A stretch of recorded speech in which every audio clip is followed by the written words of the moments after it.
آقا سب سے زیادہ برکت کون سے نکاح میں ہے؟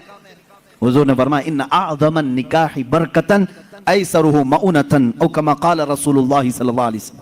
میرے آقا صلی اللہ تعالیٰ علیہ وسلم کی حدیث ہے، فرماتے ہیں سب سے زیادہ اس نکاح میں برکت ہوگی جس نکاح میں خرچہ کم کیا گیا ہو. حضور پاک صلی اللہ علیہ وسلم نے فرمایا. اب اس کا مطلب کنجوسی نہیں، بخالت نہیں، جس کی جتنی حیثیت ہے اس اعتبار سے کرے، اپنی حیثیت سے زیادہ ٹانگ بھی نہ پھیلائے، اور اللہ تعالیٰ نے نعمتیں دی ہے تو بخالت بھی نہ کرے، غربا اور مساکین کو خوب کھلائے. اس لیے کہ اللہ کے نبی صلی اللہ تعالیٰ علیہ وسلم کی تقریباً 11 نکاح اس میں سب الگ الگ قسم کے ہوئے ہیں.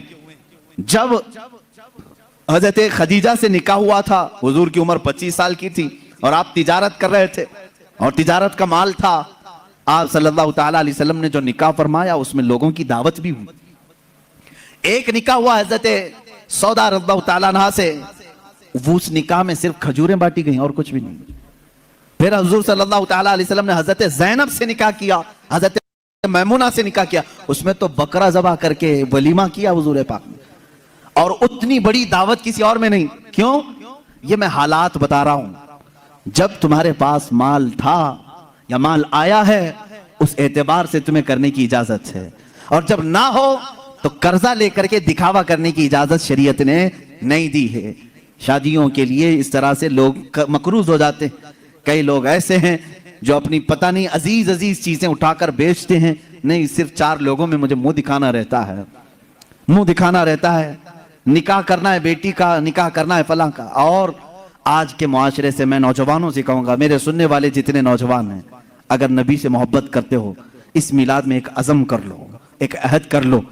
ہم میں سے جس کا نکاح ہوگا، ہم جس سے نکاح کر رہے ہیں، ہم سسر کے لیے بلا بن کے نہیں اتریں گے. ہاں آج بہت سارے داماد بلا بن چکے ہیں، بلا ہیں، وہ وبا ہیں، اس لیے کہ بیٹی ایک بار دیا ہے اور یہ بیماری زندگی بھر کی لگا لیا ہے. ہاں کئی لوگ ہیں ایسے. کڑوی ضرور ہے میری بات، جس نے اپنی بیٹی دیا ہے اور وہ پیچھے لگ گیا ہے. کل ہی ایک خاتون میرے پاس آئی، شادی ہو کر کے اس کے 9 سال ہوئے ہیں، بچے بھی ہیں.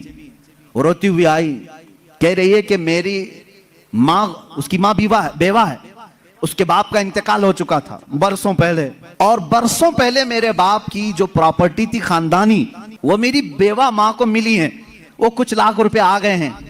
اور جیسے ہی میرے گھر میں معلوم ہوا ہے، شوہر نے مجھے باہر نکال کے گھر بھیجا ہے، جا تیری اماں کو جو پراپرٹی میں ملا ہے اس میں سے 2 لاکھ مانگ کے لے کے آ. معاذ اللہ، بھکاریوں سے کیوں شادی کرتے ہو؟